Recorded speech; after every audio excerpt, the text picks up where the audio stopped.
नमस्कार, मैं हूं आपके साथ मोनिका गुप्ता और आप देख रहे हैं हर खबर। बुलेटिन की शुरुआत इस वक्त की बड़ी खबर के साथ करेंगे। चंडीगढ़ से बड़ी खबर आ रही है। पंजाब सरकार का पहला बजट।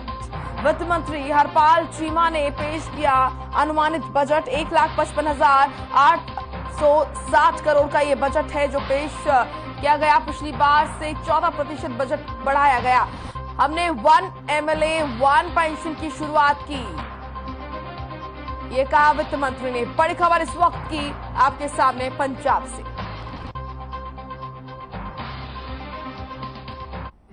तो ये बड़ी और अहम जानकारी आपके सामने, ये तस्वीरें आपको दिखा रहे हैं। मान सरकार का ये पहला बजट। 1,55,860 करोड़ का ये बजट है जो पेश किया गया। पिछली बार से 14% बजट बढ़ाया गया है।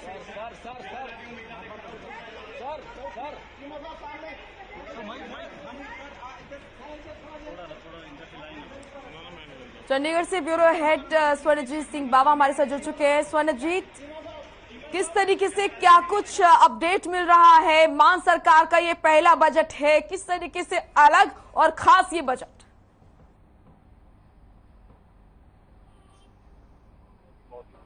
और इस समय जिस जगह पर मैं हूँ, अभी कुछ ही समय में यहाँ पंजाब के वित्त मंत्री हरपाल सिंह चीमा जो है प्रेस कॉन्फ्रेंस करने वाले हैं। अभी वो बजट जो है पंजाब का वो अनाउंस कर रहे हैं। लेकिन सबसे पहले मैं दर्शकों को बताना चाहूंगा, पंजाब का 2022-23 का जो बजट है वो 1,55,870 करोड़ रुपए का प्रस्ताव लेकर के आई है आम आदमी पार्टी सरकार, भगवंत मान सरकार।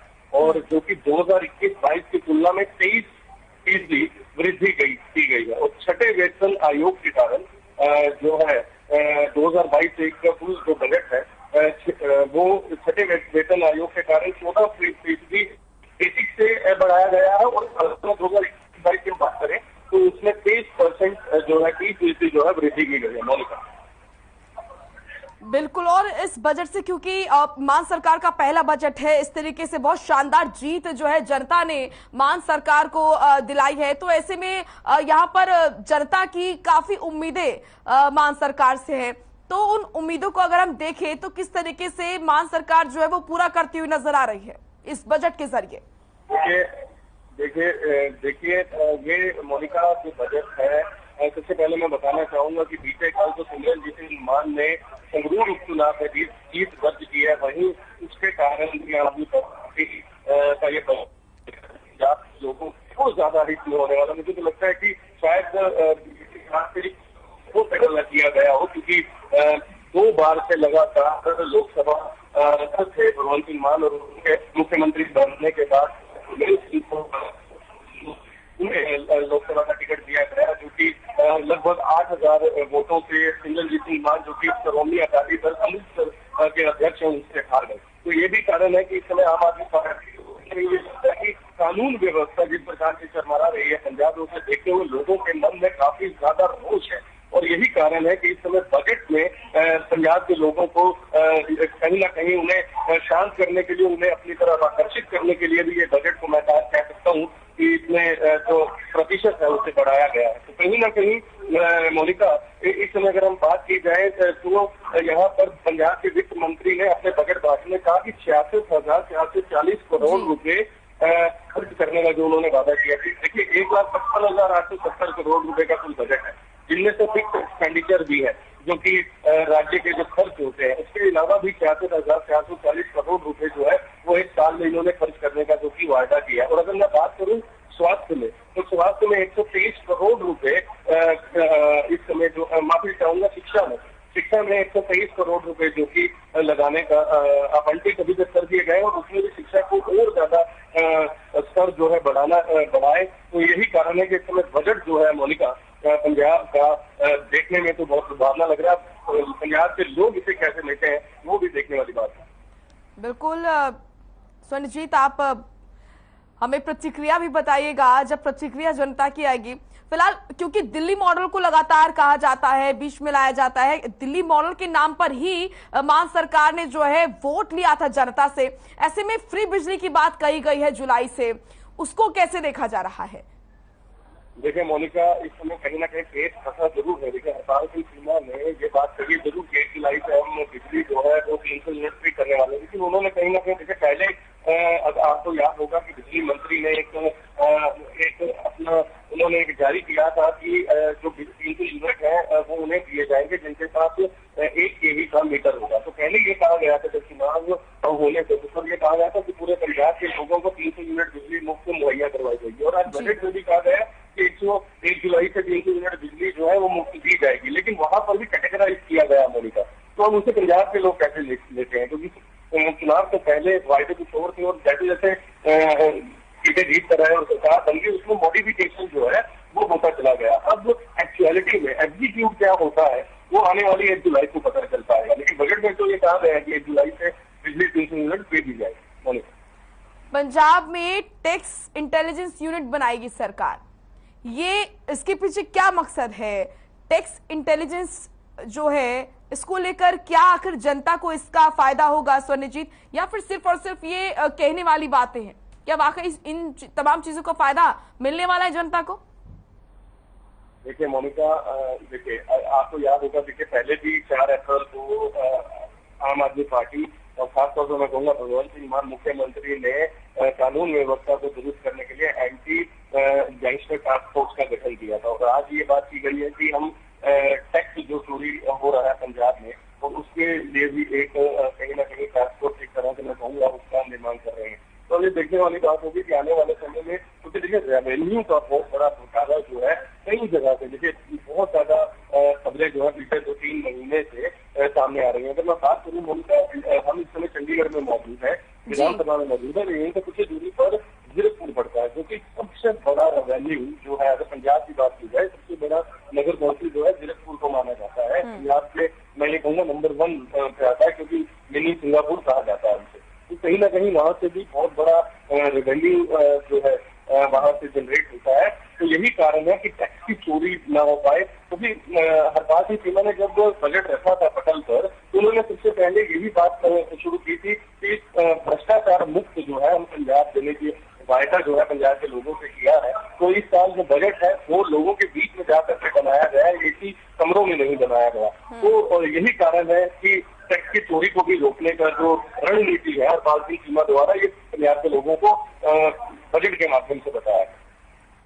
बिल्कुल स्वर्णजीत, हर सरकार को अपना बजट जो है वो प्यारा लगता है, अच्छा लगता है, लेकिन अब देखने वाली बात ये रहेगी कि जब जनता की प्रतिक्रिया जो है इस बजट पर आएगी। आप इस पर भी हमें जानकारी दीजिएगा। फिलहाल आप बने रहिए स्वर्णजीत, आगे भी आपसे हम जानकारी लेते रहेंगे। चंडीगढ़ से एक और बड़ी खबर आ रही है। हरियाणा मंत्री परिषद की बैठक जारी है, सीएम मनोहर लाल कर रहे हैं बैठक की अध्यक्षता। हरियाणा सिविल सचिवालय में ये बैठक हो रही है, तो ये महत्वपूर्ण जानकारी अब तक हम पहुंचा रहे हैं। ये बैठक हो रही है जिसकी अध्यक्षता खुद सीएम मनोहर लाल कर रहे हैं। इस वक्त की बड़ी खबर चंडीगढ़ से, हरियाणा मंत्री परिषद की बैठक जारी, सीएम मनोहर लाल कर रहे हैं बैठक की अध्यक्षता। हरियाणा सिविल सचिवालय में ये बैठक हो रही है। बड़ी खबर इस वक्त की चंडीगढ़ से, हरियाणा मंत्री परिषद की बैठक जारी, सीएम मनोहर लाल इस बैठक की अध्यक्षता कर रहे हैं।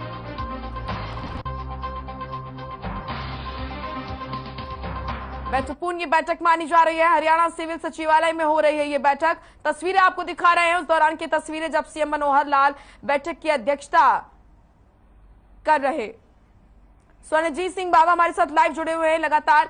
स्वर्णजीत, ये बैठक किस तरीके से, कितनी महत्वपूर्ण, क्या कुछ अपडेट इस बैठक को लेकर?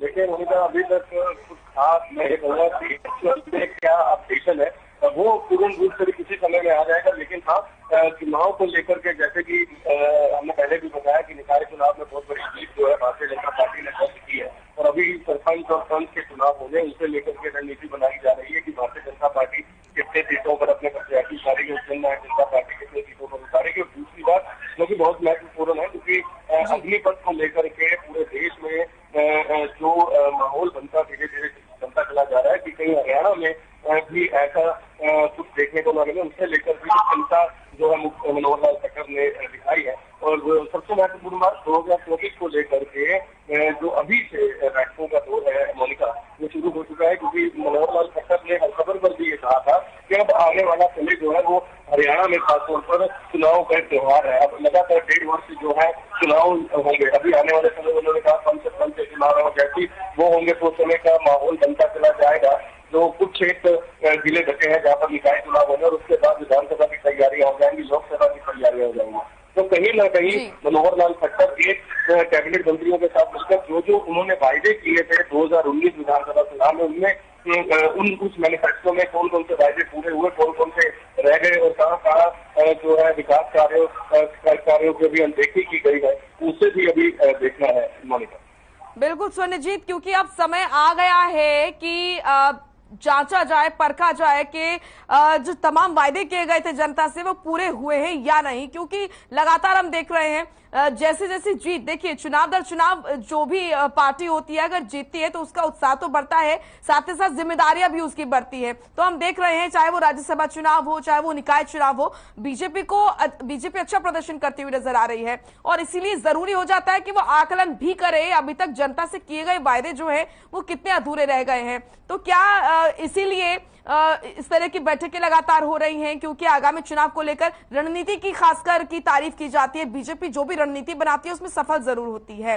चाहे वो तमाम हम स्टेट्स की बात करें, हरियाणा की बात करें। तो क्या हम इसलिए माने क्योंकि चुनाव नजदीक है 2024, हालांकि इतना दूर भी नहीं है, तो इसलिए अभी से तैयारी की जा रही है? जी मोनिका, बिल्कुल मनोहर लाल खट्टर यही कारण है कि वो दूसरी बार भी मुख्यमंत्री चुन करके आए थे और कहीं ना कहीं मनोहर लाल खट्टर जो है मुख्यमंत्री हरियाणा जो है वो एक फीसदी भी चांस नहीं लेना चाहते और इस समय वो अपने मंत्रियों के साथ मिलकर के जो भी विकास कार्यों में किसी तरह की भी चूक हुई या किसी तरह की खामी है तो उस पर चर्चा कर रहे हैं और दूसरा चुनाव की रणनीति भी बनाने में जुट चुके हैं और साथ ही लगातार आने वाले समय में हरियाणा के लोगों को और भी सौगात जो है भारतीय जनता पार्टी और जन नायक जनता पार्टी सरकार दे सकती है। और दुष्यंत चौटाला के साथ भी इस समय कहीं ना कहीं मैं कहूँगा मनोहर लाल खट्टर की जो ट्यूनिंग है वो बहुत बढ़िया मानी जाती रही है। तो शायद आने वाले समय में दोनों पार्टी मिलकर के कोई बड़ा मैं ये कहूँगा कि एक एनडीए जो है एक बड़ी रैली के रूप में कर सकते हैं जहाँ पर अपनी ताकत जो है दिखाने का काम करेंगे, क्योंकि आपको याद होगा हमें धनखड़ साहब ने भी कहा था हर खबर के माध्यम से जब वो उनके निकाय चुनाव में अभी प्रत्याशी जीत कर रहा है, चेयरमैन जीत कर रहा है, तो उन्होंने कहा था कि बहुत जल्द जो है एनडीए एक बहुत बड़ा जो रैली है वो हरियाणा में आयोजित की जा सकती है और इस समय कैबिनेट में उस पर भी चर्चा होनी संभावित है मोनिका। बिल्कुल, और स्वर्णजीत खास बात ये भी नजर आती है पार्टी में जिस तरीके से सीएम मनोहर लाल की अध्यक्षता में तमाम बैठकें होती है, चुनाव दर चुनाव जीत भी अच्छा बेहतरीन प्रदर्शन भी पार्टी करती हुई नजर आ रही है। ऐसे में ओवर कॉन्फिडेंस जो है वो पार्टी में नजर नहीं आता है, जो कि खासियत मानी जाए, क्योंकि कहीं ना कहीं ओवर कॉन्फिडेंस जो होता है वो मारता है पार्टियों को उसके आगे बढ़ने को। तो ये कहीं ना कहीं एक खास बात है पार्टी में।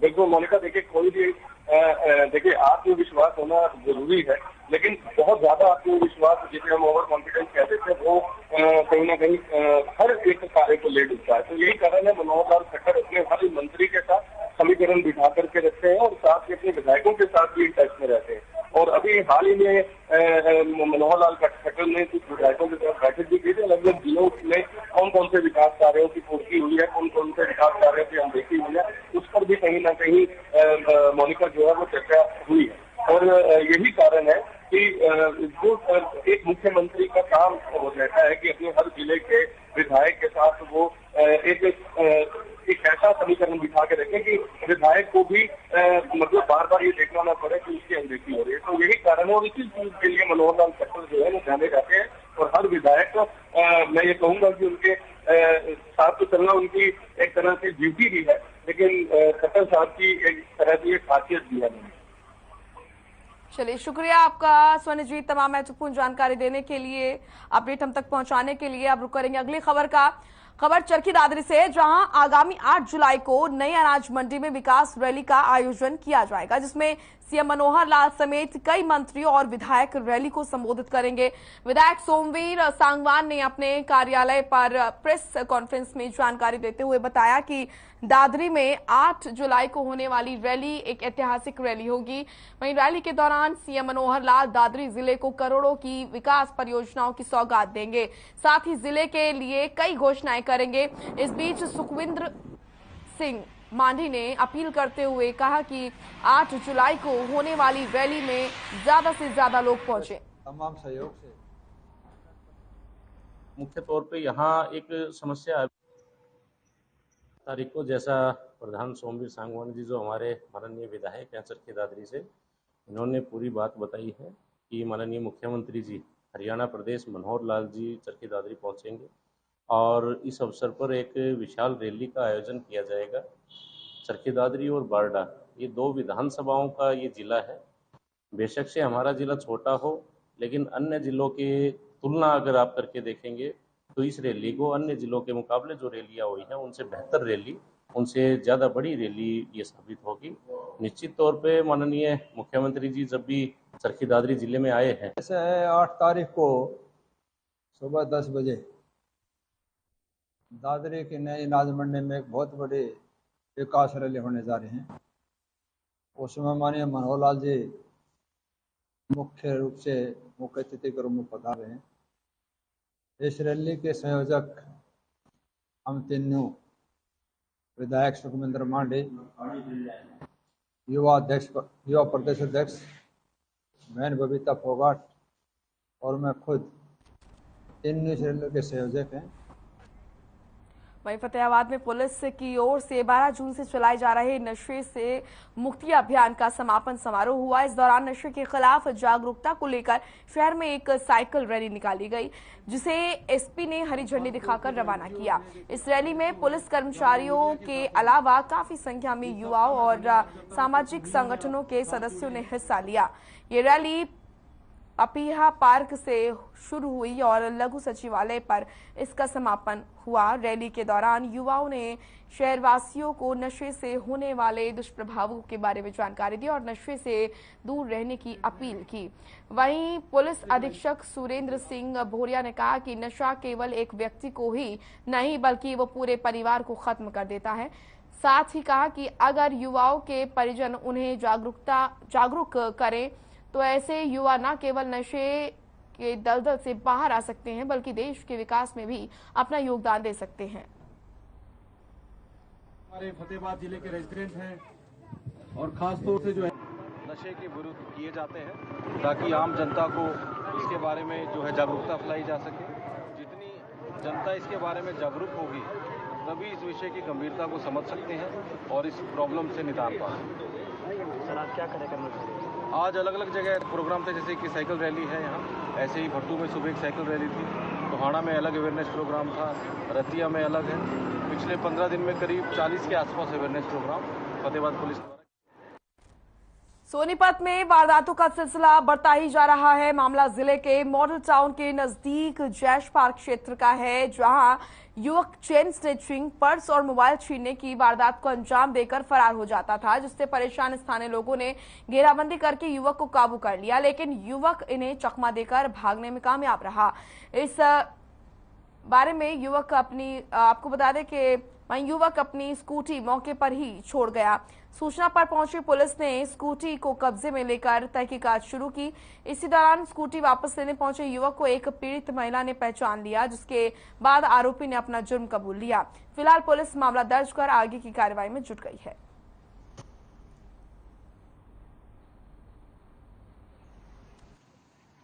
हाँ, फोटो में तो वही है ये। हाँ, उसी की ये फोटो। क्या वारदात हुई थी आपके साथ, कब हुई थी? 22 तारीख को शाम 7:30 बजे हम सड़क पे जा रहे थे, ना हमारे हाथ से पर्स छीन के भाग गया स्कूटी पे। पर्स में क्या क्या था? 5000 कैश था और मोबाइल था। तो ये पकड़ा गया। ये इस प्रकार की वारदात पहले भी की इन्होंने? कल भी सुना, कल भी करी है, परसों भी करी है। 8 बजे कल 8 बजे? कल 8 बजे 7:58 पे ऐसे था। कहाँ जा रहे थे आप? मैं तो कच्चे क्वार्टर से घर को आ रही थी। तो क्या आपके पास क्या क्या छीन के भाग गया था ये? मेरे पास मोबाइल था और पर्स था और प्रसाद लेके 2 लड्डू थे उसमें, आरके वाले के प्रसाद लाई थी। लड़का स्कूटी के ऊपर आता है और लोगों के हाथ में जो पर्स है, मोबाइल है, चैन है, जो भी उसके हाथ में दिखता है, ये लगातार 3-4 दिन से ये वारदात कर रहा था। और कल की वारदात में जिनके पैसे भी गए हैं, अभी आ रहे हैं, वो भी आपको मिलवा देते हैं। उनके पैसे निकले हैं, मोबाइल है और उनका सामान भी इन्होंने पीछे शिकायत मिली, बता रहे थे 22 तारीख को कोई वारदात हुई थी, भी किसी का पर्स छीन लिया, तो उन्होंने उस शक में इसको पकड़े, इससे वेरीफाई की जा रही है, जिसका नाम रोहित वर्मा बता रहे हैं, रोहित वर्मा सन्नो प्रेमचंद, सरस्वती बिहार। नारनौल में सनसनीखेज मामला सामने आया है। मामला जिले के गांव ढाणी बाठोटा का है, जहां लोगों ने देर रात पेट्रोल डालकर शराब के ठेके में आग लगा दी। जानकारी के मुताबिक सेल्समैन ने देर रात में शराब देने से मना कर दिया, जिससे गुस्साए युवकों ने शराब के ठेके में आग लगा दी। वहीं आग की लपटों में सेल्समैन बुरी तरह झुलस गया। इतना ही नहीं, आग में नकदी समेत हजारों रुपए की शराब जल गई। ग्रामीणों ने ठेके का दरवाजा तोड़कर सेल्समैन को बाहर निकाला। सूचना पर पहुंची पुलिस ने हालात का जायजा लिया, साथ ही अज्ञात के खिलाफ मुकदमा दर्ज कर पुलिस जांच में जुट गई है।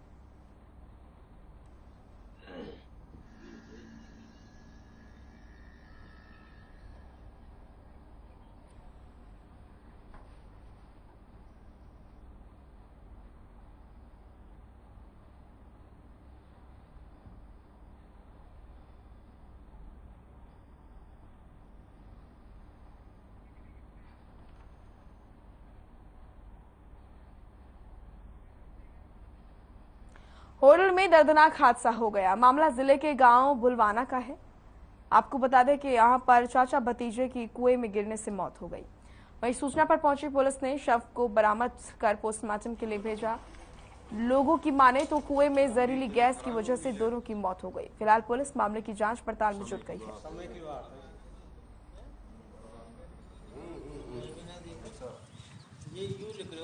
ये जो सतपाल और हसन जी ये खेतों में वहाँ काम कर रहे थे तो अचानक उसमें कुएं में इनका गिर गए। वहाँ पे जोगिंदर ये वहीं पे पड़ोस में काम कर रहे थे इन्हीं के साथ में, और इन्होंने जैसे देखा कि आवाज़ सुनाई दी तो इन्होंने शोर शराबा मचाया। आस पड़ोसी के खेत, हम पड़ोसी हैं, हम भी वहाँ पहुँचे और आस पड़ोस के वहाँ लोग आए तो उन्होंने उन्हें उसमें से निकाला कुएं में। ये हरकिशन और सतपाल दोनों चाचा भतीजे खेत पे कार्य कर रहे थे, कृषि कार्य, तो वहाँ जो है हरकिशन कुएं में गिर गया। उसको बचाने के लिए सतपाल ऊपर से कुएं में कूद गया और फिर ये दोनों ऊपर नहीं आए और पानी में डूबने से इनकी जो है मौत हो गई। क्या मानते हैं कि कुएं में कोई गैस बनी हुई थी? हाँ, संभव है कि उसमें गैस थी, जहरीली गैस के कारण। दोनों चाचा भतीजे थे, खास थे जी? हाँ, खास चाचा भतीजे। चलिए फिलहाल इस बुलेटिन में इतना ही। आप देखते रहिए हर खबर। नमस्कार।